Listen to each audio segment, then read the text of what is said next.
பல ஜென்மங்கள் நான் உன்னை தேடினேன் அம்மா அம்மா. இந்த ஜென்மத்தில் நான் உன்னை நாடினேன் அம்மா அம்மா. என் அன்பு உலக குடும்பத்திற்கு வணக்கம். மீண்டும் சந்திக்கிறோம். எல்லோரும் சுகமான நலமா இருக்கீங்கன்னு நினைக்கிறேன். சாப்பிட்டீங்களா? வீட்டில எல்லாம் நல்லா இருக்காங்களா? வீட்டில் உள்ள குடும்ப உறுப்பினர்களோட நீங்கள் சந்தோஷமா இருக்கணும், எல்லோரும் நலமா இருக்கணும், நிம்மதியாக இருக்கணும் அப்படின்னு எல்லாம் வல்ல இறைவன்கிட்ட நான் பிரார்த்தனை செஞ்சுக்கிறேன். 1 ஏப்ரல் 2013 அந்த அன்னைக்கு நடந்த ஒரு அற்புதத்தை அம்மா அருளால அம்மா நடத்தின அந்த அற்புதத்தை நான் உங்ககிட்ட பகிர்ந்திருக்க வந்திருக்கேன். இந்த அற்புதத்தை கொஞ்சம் நான் மறந்துட்டேன் அப்படின்னு தான் சொல்லணும். ஆனா ரொம்ப ரொம்ப அற்புதம், இது அதிசயம். இத கிருத்திகா பிரபாகரன் அவங்க தான் எனக்கு ஞாபகப்படுத்தினாங்க. ஆனா இது மறக்க முடியாத அனுபவம் அப்படிங்கிறது தான் உண்மை. ஏன்னா நிறைய அனுபவங்களை நான் பகிர்ந்துக்கிட்டு வரும்போது இதை எப்படி கொஞ்சம் மிஸ் பண்ணிட்டேன். அது நிச்சயமா வரும், ஆனா அந்த ஓட்டத்துல நான் இதை மிஸ் பண்ணிட்டேன். அவங்க நல்லா ஞாபகம் வச்சிருக்காங்க. சரி, என்ன அந்த அற்புதம் அப்படின்னா, மனித சக்தியால இத நடத்தி காட்டவே முடியாது அப்படிங்கிறது உண்மை. என்னன்னு நான் இப்ப பார்க்கலாம் வாங்க. என்னோட தாயார் பேரு படபெட்டா. என்ன படபெட்டா அப்படின்னா எல்லாருக்கும் கொஞ்சம் ஆச்சரியமா இருக்கும், என்ன பேரு அப்படின்னு. இன்னைக்கு அவங்க எல்லாம் மறைஞ்சிட்டாங்க, வேற ஒரு லோகத்துல வாழ்ந்துகிட்டு இருக்காங்க சூட்சமமா. என்னுடைய பயாலஜிக்கல் மதர், என்னுடைய என்னை பெற்றெடுத்த தாய் அவங்க படவெட்டா. அப்படி படவெட்டா என்னன்னு சொல்லி பார்த்தா அப்போதான் தெரிஞ்சு ஒரு அம்மனுடைய ஒரு பெயர். உங்களுக்கு யாருக்காவது தெரியுமா படவெட்டா அப்படின்னா எந்த ஊரில் உள்ள தெய்வம் அப்படின்னு உங்களுக்கு தெரிஞ்சா கீழே கீழே காமெண்ட் பண்ணுங்க, நானும் படித்து பார்க்குறேன். இப்போ என்னுடைய தாயார் எனக்கு விவரம் தெரிஞ்சு ஒரு 7 வயசுல இருந்து 18 வயசு வரைக்கும் ஒவ்வொரு நாளும் பார்க்குற ஒரு காட்சி என்னன்னா, என்னோட அம்மா சாப்பிடலான்னு சோறு இப்படி கையில் எடுத்துட்டு அப்படியே உட்காந்து அழுவாங்க. நான் அந்த சின்ன வயசுல பார்ப்பேங்க, அழுவுறாங்க, தேம்பி தேம்பி அழுவாங்க. ஆனால் எப்போதும் நான் பார்க்குற நேரம் என்னன்னா அவங்க சாப்பிட்றப்ப தான். ஆனால் சாப்பிட்ருக்க மாட்டாங்க. அந்த ஒரு பிடி சோறை எடுத்துட்டு அழுவாங்க பாருங்க, அப்படிதான் அழுதுகிட்டே இருப்பாங்க. அப்புறம் நானும் இதை பார்த்துக்கிட்டு நான் கேட்பேன், சின்ன வயசுல ஒரு 7-8 வயசுல கேட்பேன், ஏம்மா அழுவுறீங்க அப்படின்னு. அப்புறம் உங்களுக்கே தெரியும், நான் ஒரு 9 வயசுல எங்க மாமா கூட வந்துட்டேன். அம்மாவுடைய தம்பி வீட்டுக்கு என்னை அனுப்பி வச்சுட்டாங்க. அப்படி வந்திருந்தாலும் கூட நான் வீட்டுக்கு போகும்போது அவங்க சாப்பிட்டாங்க அப்படின்னு சொன்னா அழுவாங்க. அழுந்துட்டு ரொம்ப நேரம் சென்று எல்லாம் கண்ணெல்லாம் தொடச்சிட்டு அப்புறம் ஏதோ கடமைக்கு சாப்பிட்ற மாதிரி சாப்பிடுவாங்க. இதுக்கான காரணத்தை நான் கொஞ்சம் நாள் கழிச்சு தான் தெரிஞ்சுக்கிட்டேன். எனக்கு விவரம் தெரியாத 7-8 வயசுல அவங்க என்ன சொல்றாங்கன்னு எனக்கு தெரியாது. அப்புறம் ஒரு 12 வயசு 13 வயசு இதெல்லாம் வந்த பிறகு நான் கேட்கும்போது அவங்க சொன்னாங்க,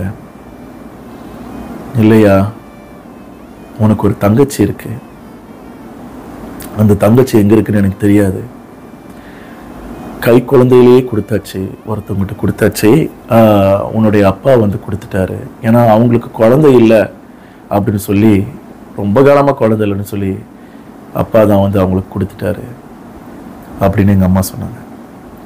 அந்த குழந்தையோட பேரு மகேஸ்வரி, அதுதான் எனக்கு தெரியும். ஆனால் என் குழந்தை இப்போ உன்னோட தங்கச்சி, உனக்கு அடுத்தது அவங்க தான், அவங்க எங்கே இருக்காங்கன்னு எனக்கு தெரியல, அவங்கள நினைச்சுதான் நான் அழுவுறேன் அப்படின்னு சொன்னாங்க. அப்ப இந்த விஷயம் நான் கேள்விப்பட்ட உடனே நமக்கு ஒரு தங்கச்சி இருக்கா, எனக்கு தெரிஞ்சு இங்க மலர்விழி இருக்காங்க, மீனாட்சி இருக்காங்க, மாறி இருக்காங்க, இவங்க தான். அப்புறம் இன்னொரு தம்பி வந்து இன்னொரு இடத்துல இன்னொரு மாமா வீட்டில் வளர்றாரு, கிருஷ்ணன் சொல்லிட்டு. இந்த 4 பேர் என்னோட சேர்த்து 5. இன்னும் ஒரு ஆளு நம்ம குடும்பத்தில் இருக்காங்களா? எப்படி இருப்பாங்க அவங்க? எங்க இருக்காங்க? ஒண்ணுமே தெரியல. எங்க அப்பாவும் இதை வந்து பெருசா கருதல. அவரும் கொஞ்சம் இதை பெருசா கருதாம வாழ்ந்துகிட்டு இருந்தாரு. நாங்களும் ஒரு ஏழ்மையான சூழ்நிலை தான் வாழ்ந்துகிட்டு இருந்தோம். அப்ப எங்க போய் தேடுறது, என்ன செய்யறது அப்படிலாம் தெரியல. அப்பெல்லாம் மலேசியால ஒரு நிகழ்ச்சி வந்து வானொலியில ஒளிபரப்புவாங்க. யாரெல்லாம் காணா போயிட்டாங்களோ அவங்களை தேடுறதுக்காக கால் பண்ணி சொல்லலாம்.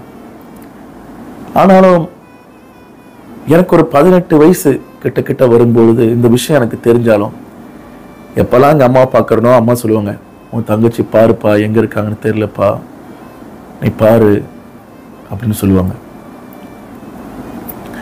ஆனாலும் எனக்கு என்னமோ தெரியல, என்னுடைய படிப்பு நேரம், எனக்குள்ள அந்த சூழ்நிலை, இதெல்லாம் வந்து ஏதோ ஒன்று தடுத்துருச்சு.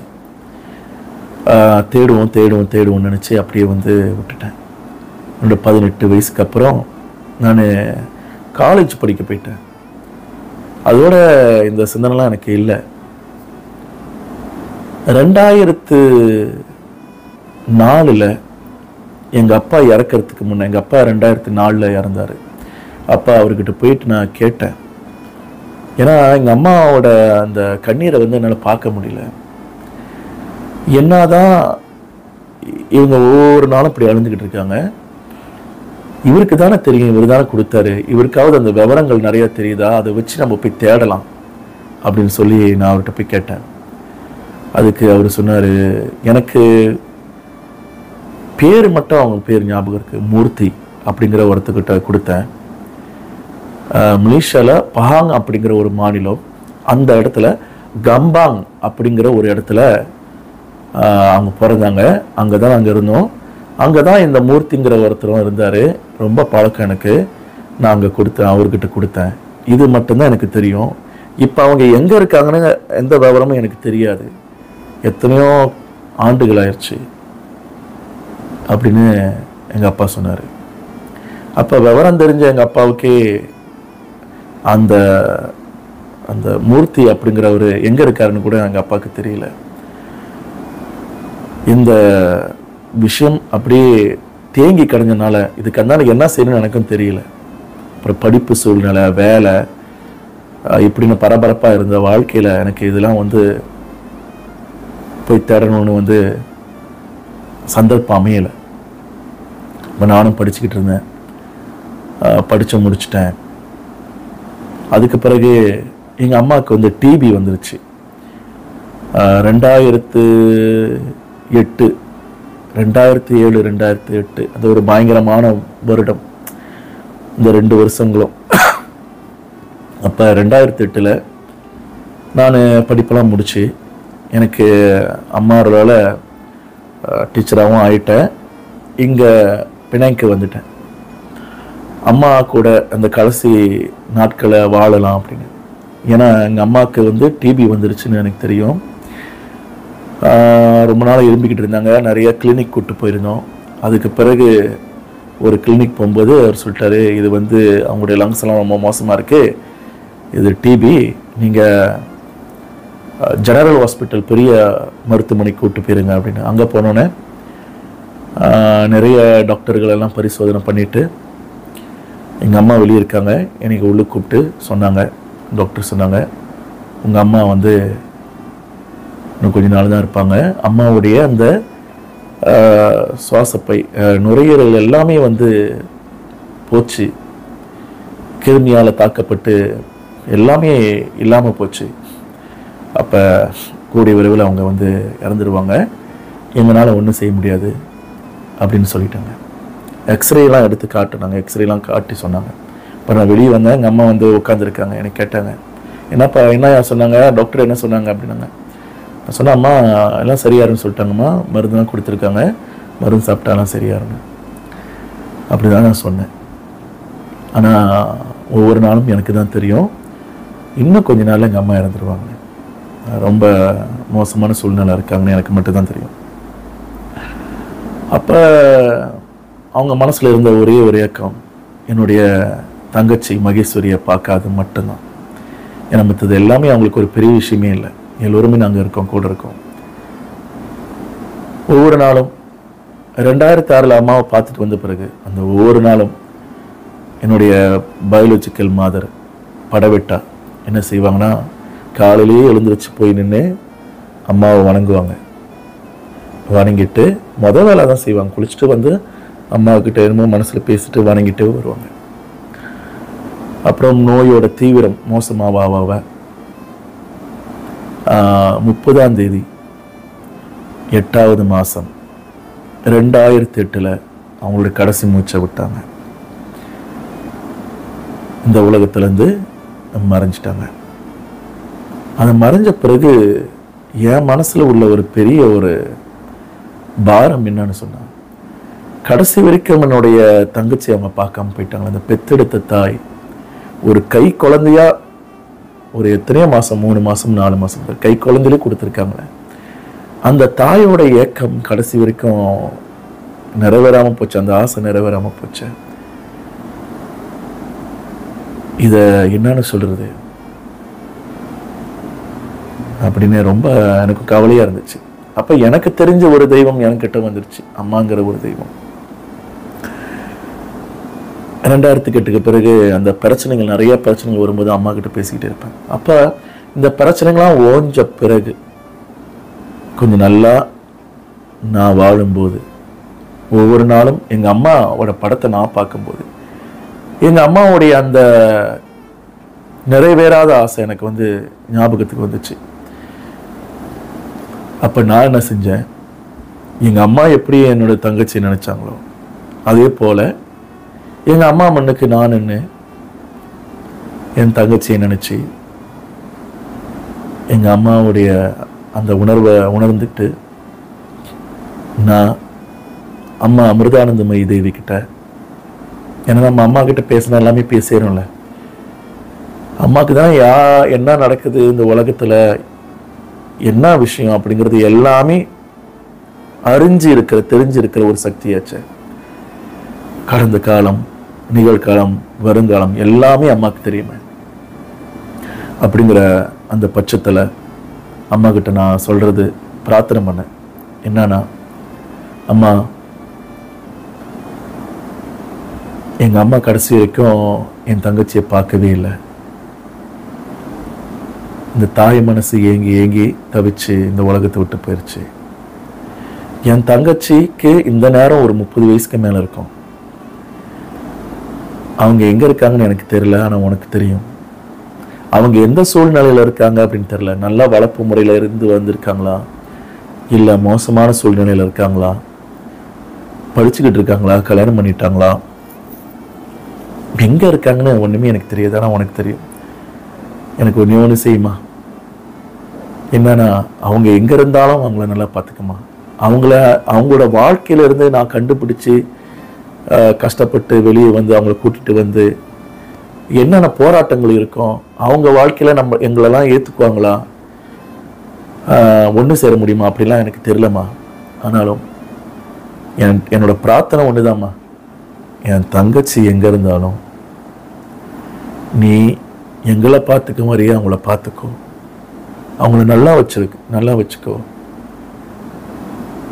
அதாம்மா உன்கிட்ட நான் சொல்கிறது, அது மட்டும்தாம்மா எனக்கு தெரியும். என் தங்கச்சி நான் உன்கிட்ட ஒப்படைக்கிறேம்மா, பார்த்துக்குமா அப்படின்னு அன்னாடிக்கும் பிரார்த்தனை செஞ்சேன். நான் அவங்கள தேடணும்னு முயற்சி பண்ணவே இல்லை. 1 ஏப்ரல் 2013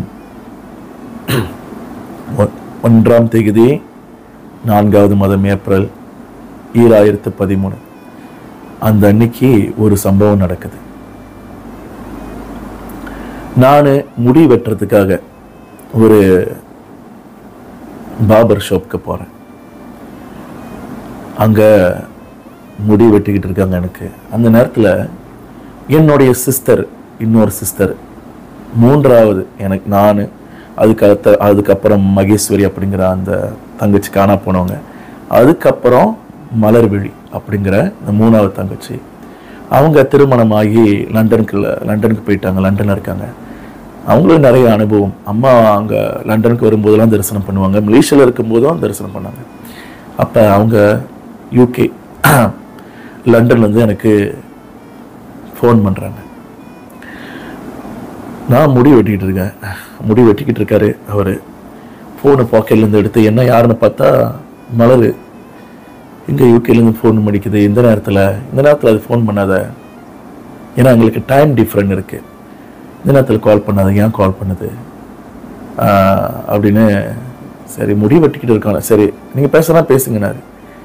சரியா இருங்கன்னு சொல்லிட்டு ஃபோன் எடுத்துகிட்டு அளவு சொல்லுமா சொல்லுது மலர், என்ன விஷயம்னு.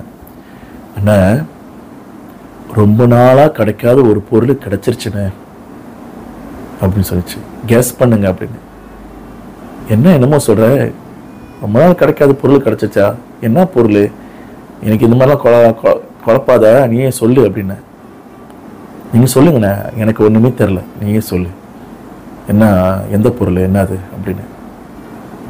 நம்ம அக்கா கிடச்சிட்டாங்கண்ணே அப்படின்னு. அக்காவா? யாரை சொல்கிற? நம்ம மகேஷ் அக்கா கிடச்சிட்டாங்கண்ணே. மகேஷா? கிடச்சிட்டாங்களா? என்ன சொல்கிற நீ அப்படின்னு. ஆமாண்ணே.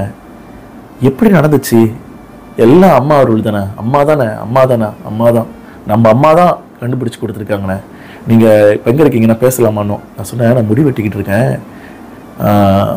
நான் கொஞ்ச நேரம் சென்று உனக்கு கால் பண்ணிட்டா சரியா, நான் முடி வெட்டி முடிச்சிட்றேன், அப்புறம் நான் உன்கிட்ட பேசுகிறேன் அப்படின்னு. சரிண்ணே கண்டிப்பாக ஃபோன் பண்ணுங்க அப்படின்னு. அப்புறம் முடியெல்லாம் வெட்டிட்டு முடிஞ்ச உடனே அவங்ககிட்ட பேசினேன். சொல்லு மலர், என்ன மலர் சொல்கிற நீ அப்படின்னு. ஆமாண்ணே, அம்மா அருளால் நம்ம மகேஷ் அக்கா கிடச்சிட்டாங்கண்ணே. எப்படி நடந்துச்சுன்னா உங்களுக்கு நான் இன்னும் டீட்டெயிலாக அப்புறம் சொல்கிறேன், நான் உங்களுக்கு அவங்க ஃபோன் நம்பர் கொடுக்குறேன், நீங்கள் பேசுங்க அப்படின்னு. சரி நீ சொல்லு, இப்போ எப்படி இதை நடந்துச்சு சொல்லு. அம்மா அருளால் தானே. இன்னைக்கு ஏப்ரல் ஃபுல்லில் நான் என்ன செஞ்சேன்னா எனக்கு ரொம்ப போரிங்காக இருந்துச்சு. இன்னைக்கு பொழுது ரொம்ப போரிங்காக இருக்குன்னு சொல்லிட்டு, நம்ம அம்மா படம் தான் நம்ம வீட்டிலே இருக்குமாண்ணே. இப்போ மேசையில் இருக்க அம்மா படத்தை பார்த்து நான் அம்மா கிட்ட சொன்னேன், அம்மா இன்னைக்கு ரொம்ப போரிங்காக இருக்குமா, எனக்கு என்னன்னு தெரில, எனக்கு இன்னைக்கு ஒரு எக்ஸைட்டடான ஒரு சந்தோஷத்தை கொடுக்குற, ரொம்ப சந்தோஷத்தை கொடுக்குற ஒரு விஷயத்த எனக்கு நடத்தி காட்டுமா, ஏதாவது ஒன்று நடத்தி காட்டுமா அப்படின்னு அம்மா கிட்ட நான் ப்ரே பண்ணினேன். அதுக்கப்புறம் என்ன அறியாமல் கம்ப்யூட்டரில் போயிட்டு கூகுளில் போயிட்டு எப்போதும் இதுக்கு முன்னெல்லாம் செய்கிற ஒரு விஷயந்தான் இன்றைக்கி நான் செஞ்சுக்கிட்டு இருந்தேன். கூகுளில் போயிட்டு என் பேரை போட்டேனே, மலர்விழி அப்படின்னு போட்டேன். மலர்விழி முருகன்னு போட்டோன்னே என்னோட ஃபேஸ்புக்கு மற்ற என்னென்ன அக்கௌண்ட்ஸ்லாம் இருக்கோ அதெல்லாம் கூகுளில் வந்துச்சு. அப்புறம் உங்கள் பேர் போட்டேனே, ராமச்சந்திரன் முருகையா அப்படின்னு சொல்லிட்டு உங்கள் பேர் போட்டேன். அப்புறம் உங்களோட ஃபேஸ்புக் அதுன்னு எல்லாம் வந்துச்சு. அப்புறம் என்ன செஞ்சேன்னா என்ன அறியாமல் மகேஸ்வரி முருகையான்னு போட்டேனே. இதுக்கு முன்னே உங்களுக்கே தெரியும், நிறைய முறை மகேஸ்வரி முருகையான்னு தேடி ஒரு அக்காவை நான் ஃப்ரெண்டாகி இருக்கேன். மலேசியாவில் உள்ளவங்க மகேஸ்வரி அப்படிங்கிற ஒருத்தங்க கூட நான் ஃப்ரெண்டாக இருக்கேன். அவங்க நம்ம அக்காவாக இருக்குமா, என்னோட அக்காவாக இருக்கும்னு சொல்லி ஃப்ரெண்டானா, நான் அவங்க இல்லை, இருந்தாலும் அவங்க கூட இன்னைக்கு வரைக்கும் நான் பேசிக்கிட்டு இருக்கேன். அது உங்கள் யூனிவர்சிட்டியில் படித்தவங்க ஒருத்தவங்க தான் அப்படின்னு சொன்னிச்சு. ஓ அப்படியா, தெரியும் அவங்கள எனக்கு தெரியும்னு சொன்னேன். அப்புறம் அதே மாதிரிண்ணே மகேஸ்வரி முருகையான போட்ட உடனே ஒரு ஃபேஸ்புக் பேஜ் வந்துச்சு. அந்த பேஜில் பார்த்தா நம்ம அம்மா மாதிரியே ஒருத்தவங்க இருக்காங்கண்ணே, முகம்லாம் அம்மா மாதிரியே இருக்குண்ணே. அதை பார்த்து எனக்கு ரொம்ப அதிர்ச்சி ஆச்சுண்ணே. அப்புறம் எங்கே இருக்காங்க அப்படின்னு எல்லாம் பார்த்தா ஜொஹூரில் இருக்காங்கண்ணே. அவங்க ஒரு போஸ்ட் போட்டிருந்தாங்க, ஒரு விளம்பரம் போட்டிருக்காங்க. என்னன்னு சொன்னால், நான் வீடு தேடிக்கிட்டு இருக்கேன் வாடகைக்கு, யாராவது ஜொஹூரில் இந்த இடத்துல வீடு வாடகைக்கு விடுறதா இருந்தால் தயவு செய்து எனக்கு கான்டாக்ட் பண்ணுங்க, இல்லை யாராவதுக்கு எங்கேயாவது வீடு வாடகைக்கு இருக்குன்னு சொன்னால் எனக்கு தொடர்பு கொள்ளுங்க, இது என்னுடைய ஃபோன் நம்பர்னு சொல்லி அவங்க போட்டிருந்தாங்க. உடனே நான் அவங்களுக்கு கால் பண்ணோன்னே அப்படியே நம்ம அம்மா குரலை தான் இருந்துச்சு. நான் பேசினேன். நான் சொன்னேன், நீங்கள் தான் என்னோட அக்கா, நான் உங்களோட தங்கச்சி பேசுகிறேன், நான் லண்டன்லேருந்து பேசுகிறேன் அப்படின்னு நான் சொன்னேன். உடனே அவங்க சொன்னாங்க, என்கிட்ட என்ன விளையாடுறியா, ஏப்ரல் ஃபுல் இன்னைக்கு என்னை முட்டாளாக்க பார்க்குறியா, நீ யார், நீ இந்த மாதிரிலாம் என்னைய கான்ஃபியூஸ் பண்ணிக்கிட்டு இருக்க, அதை ஃபோனவே அப்படின்னு அவங்க சொன்னாங்க. இல்லை இல்லை இல்லை இல்லை, நீங்கள் தான் என்னோட அக்கா, நான் தான் உங்களோட தங்கச்சி, நான் அதுக்கு ப்ரூஃப் பண்ணி காட்டுறேன். நான் வந்து உங்கள் பேர் முருகையா, அப்பா பேர் முருகையெல்லாம் எங்கள் அப்பா பேர் முருகையா தான் அப்படின்னு. இது எல்லாத்துக்கும் தெரிஞ்ச ஒரு விஷயம். சரியா, என் பேர் மகேஸ்வரி முருகையான்னு தான் இருக்குது. அப்போ எல்லாத்துக்கும் தெரியும். இப்போ நான் உடனே ஒரு கேள்வி கேட்குறேன் அப்படின்னு மகேஸ்வரி அக்கா என்கிட்ட ஒரு கேள்வி கேட்டாங்க. சரி, அப்பா பேர் சொல்லிட்ட, நம்மளை பெத்த அம்மா பேரை நீ சொல்லு அப்படின்னு மகேஷ் அக்கா என்னை கேட்டாங்க. இப்போ நான் சொன்னேன், நம்ம அம்மா பேர் படவெட்டா அப்படின்னு சொன்ன உடனே அந்த சைட்லேருந்து அவங்க தேம்பி தேம்பி அழுந்தாங்க. நானும் அழுந்துட்டேன். 2 பேரும் மாறி மாறி அழுந்தோம். அப்போ சொன்னாங்க, ரொம்ப காலமாக நான் வந்து தேடிக்கிட்டு இருக்கேன், உங்களை எல்லோரையும் தேடிக்கிட்டு இருக்கேன், நம்ம அப்பாவை தேடிக்கிட்டு இருக்கேன், அம்மாவை தேடிக்கிட்டு இருக்கேன். ஏன்னு சொன்னால், நான் இங்கே வளர்ந்து வர ஒரு காலகட்டத்தில் எனக்கு தெரிஞ்சு போச்சு, இவங்க என்னுடைய வளர்ப்பு பெற்றோர் அப்படின்னு எனக்கு தெரிஞ்சிருச்சு. ஏன்னு சொன்னால், என்னுடைய பர்த் சர்டிஃபிகேட்டில் பேர் மாற்றாமல் அப்படியே இருந்துச்சு.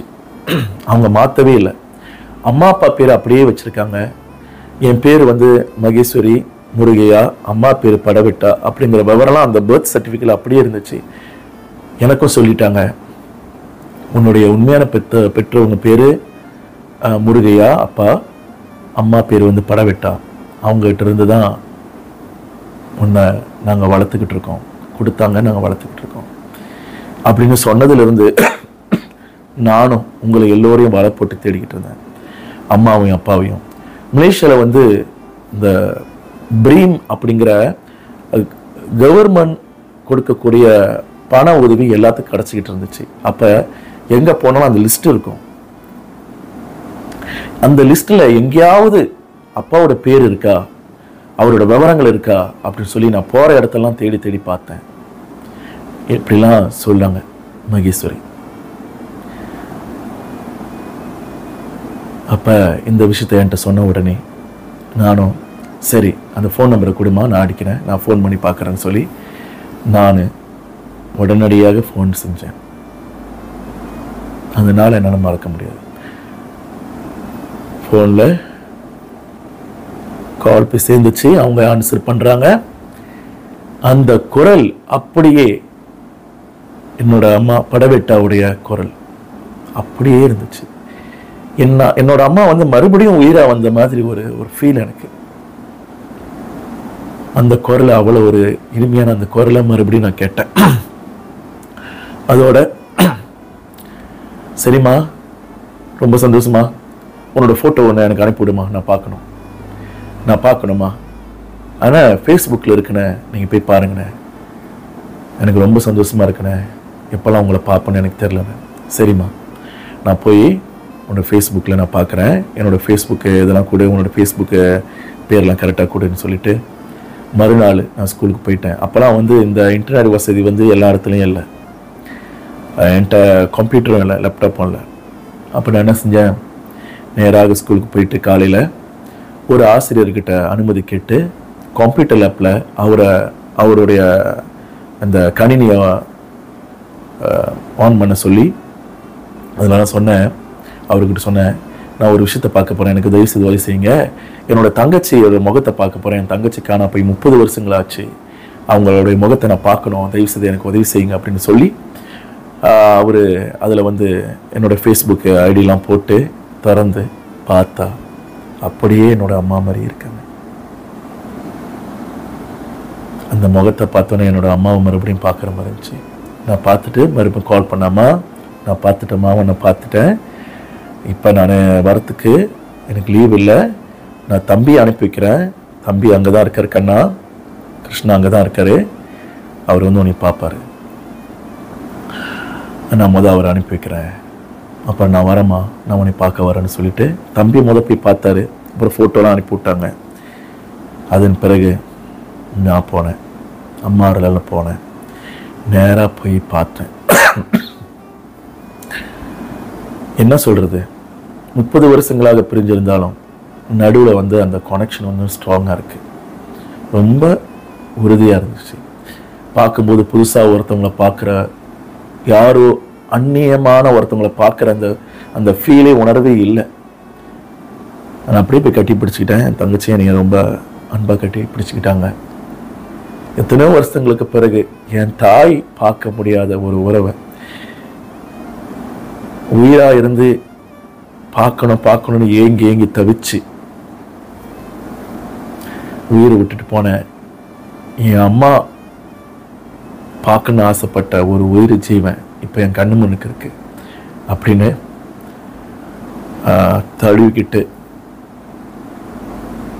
இறுக்கமாக கட்டி பிடிச்சிக்கிட்டேன்.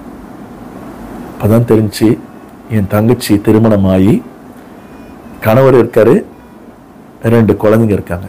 பவித்ரா, தர்ஷன் அப்படின்னு 2 குழந்தைங்க இருக்காங்க, ஆணு பெண்ணு அப்படின்னு. அப்புறம் எனக்கு சமைச்செல்லாம் கொடுத்தாங்க. நான் சொன்னம்மா உன் கையால் நான் சாப்பிட்ணும், நீ எனக்கு சமைச்சு கொடுனோன்னு நல்லா சமைச்சு கொடுத்தாங்க. அந்த சமையலெல்லாம் அப்படியே எங்கள் அம்மா மாதிரி இருந்துச்சு. இன்னைக்கு வரைக்கும் அவங்க தொடர்பில் இருக்காங்க. அவங்கள நாங்கள் போய் பார்த்துட்டு வருவோம். அவங்கள இங்கே வருவாங்க, எனக்கு மெசேஜ் பண்ணுவாங்க. அடிக்கடி பேச முடியாட்டி கூட அண்ணன் நான் உங்களை ரொம்ப மிஸ் பண்ணுறேன்னு அப்படின்னு சொல்லுவாங்க. அவங்களும் தேம்பி அழுந்தாங்க. அம்மா, நான் அம்மாவை கடைசி வரைக்கும் பார்க்க முடியாமல் போச்சு,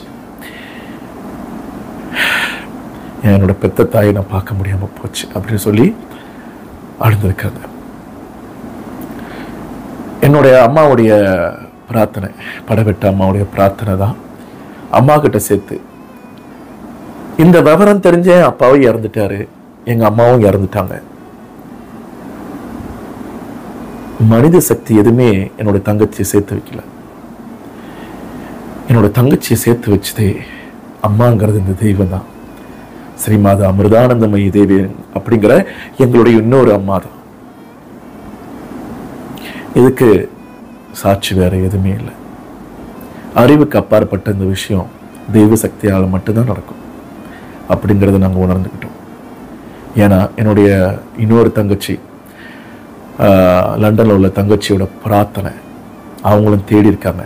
நான் தேடாமல் விட்டுருந்தாலும் அவங்க நிறைய தேடி கடைசியில் அவங்களுக்கு கிடைக்கல. பல முறை மகேஸ்வரி முருகையான்னு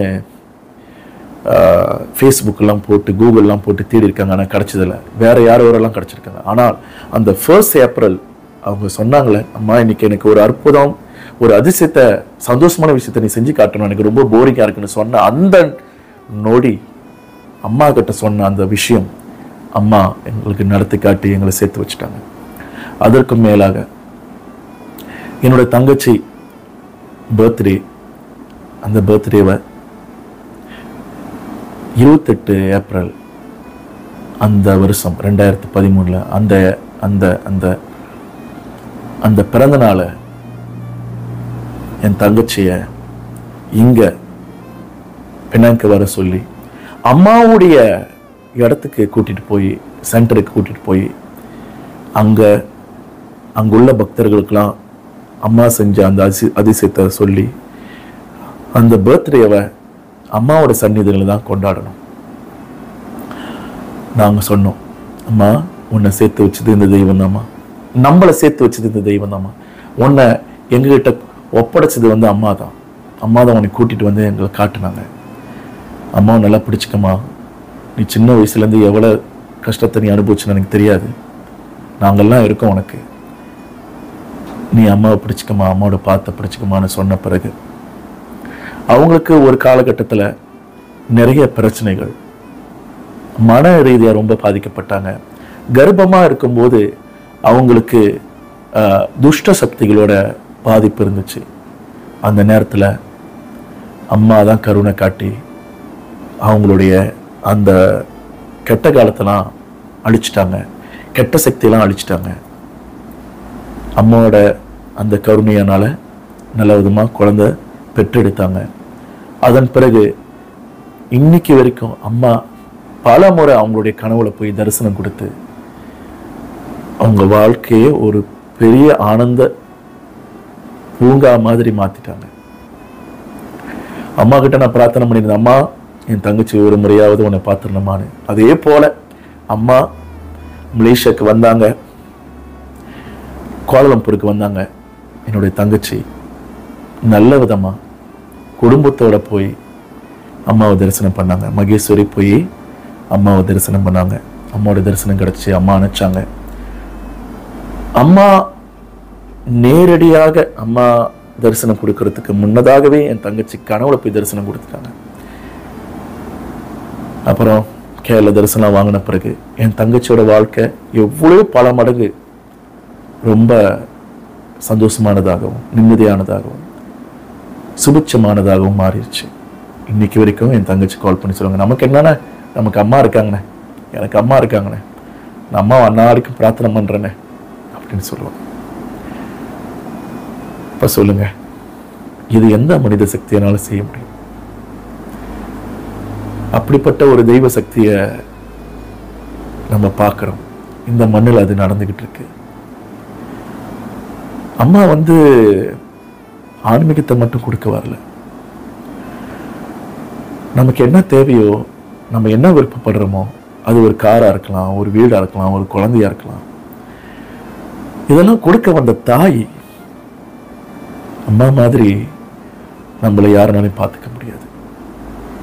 இப்போ என் கூட என்னுடைய பெற்ற தாய் தந்தை கூட இல்லை, எந்த நேரமும் 24 மணி நேரங்களும் நொடி பொழுதும் என்னை விட்டு பிரியாத ஒரு சக்தி. எத்தனை ஆண்டுகளானாலும், எத்தனை யுகங்களானாலும், எத்தனை ஜென்மங்களானாலும் என்னை விட்டு பிரிய முடியாத ஒரு சக்தி. இது என்ன மட்டும் இல்லை, உங்களை கூடயும் விட்டு புரிய முடியாத ஒரு சக்தி இருக்கு. அதை உணர்ந்துக்கிட்டோமா நம்ம அனாதை இல்லைன்னு நமக்கு தெரியும். இந்த பதிவு கொஞ்சம் எமோஷனலா இருக்கலாம், ஏன்னா இது துயரங்கள் அடங்கிய ஒரு பதிவு. இந்த பதிவு உங்களுடைய பக்தி கண்ணை திறக்கும் அப்படின்னு நான் நினைக்கிறேன், நம்பிக்கை கொடுக்கும் அப்படின்னு நினைக்கிறேன். இழந்த எல்லாத்தையும் அம்மா மீட்டெடுத்து கொடுப்பாங்க அப்படிங்கிறதுக்கு இந்த ஒரு பதிவு ஒரு ஆதாரம். சரி, இன்றைய பதிவை இவ்வளவு பொறுமையா கேட்டவங்களுக்கு ரொம்ப நன்றி. என்னோட ஒவ்வொரு பதிவும் இந்த அம்மா சம்பந்தப்பட்ட பதிவெல்லாம் கொஞ்சம் டைம் உள்ளதாக தான் இருக்கு, 30 நிமிஷம் 50 நிமிஷம். ஏன்னா அதை நான் கட்டுப்படுத்த என்னால் முடியல. மெதுவாக நிதானமாக தான் சொல்லணும்னு இருக்கு. இந்த பதிவை இவ்வளோ நேரம் ரொம்ப பொறுமையாக கேட்டவங்களுக்கு அம்மாவின் சார்பாக நன்றி சொல்கிறோம். இந்த அத்தனை பதிவும் பார்த்துக்கிட்டு வர உங்களுக்கு எல்லோருக்கும் அம்மாவின் சார்பாக நன்றி சொல்கிறேன். அம்மாவோட கருவியை எங்கே இயக்கிட்டு இருக்கிற அம்மாவுக்கும் நன்றி. இந்த பதிவை அம்மாவுடைய திருவடிகளில் மலர்களாக சமர்ப்பித்து எங்களை காத்து வருகிற எங்கள் குடும்ப தலைவி அம்மாவுக்கு நன்றி சொல்லி விடைபெறுகிறேன். என் அன்பு உலக குடும்பத்திற்கு நன்றி, வணக்கம். மீண்டும் சந்திப்போம்.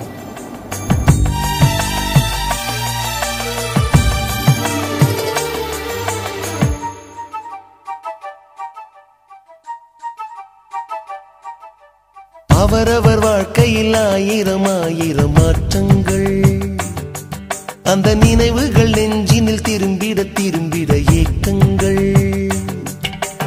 அது ஒரு அழகிய நிலாக்காலம், கனவினில் தினம் தினம் உலா போகும். அது ஒரு அழகிய நிலாக்காலம், கனவினில் தினம் தினம் உலா போகும். நிலவுகள் சேர்ந்து பூமியில் வாழ்ந்ததே அது ஒரு பொற்காலம். அவரவர் வாழ்க்கையில் ஆயிரம் ஆயிரம் மாற்றங்கள், அந்த நினைவுகள் நெஞ்சினில் திரும்பிட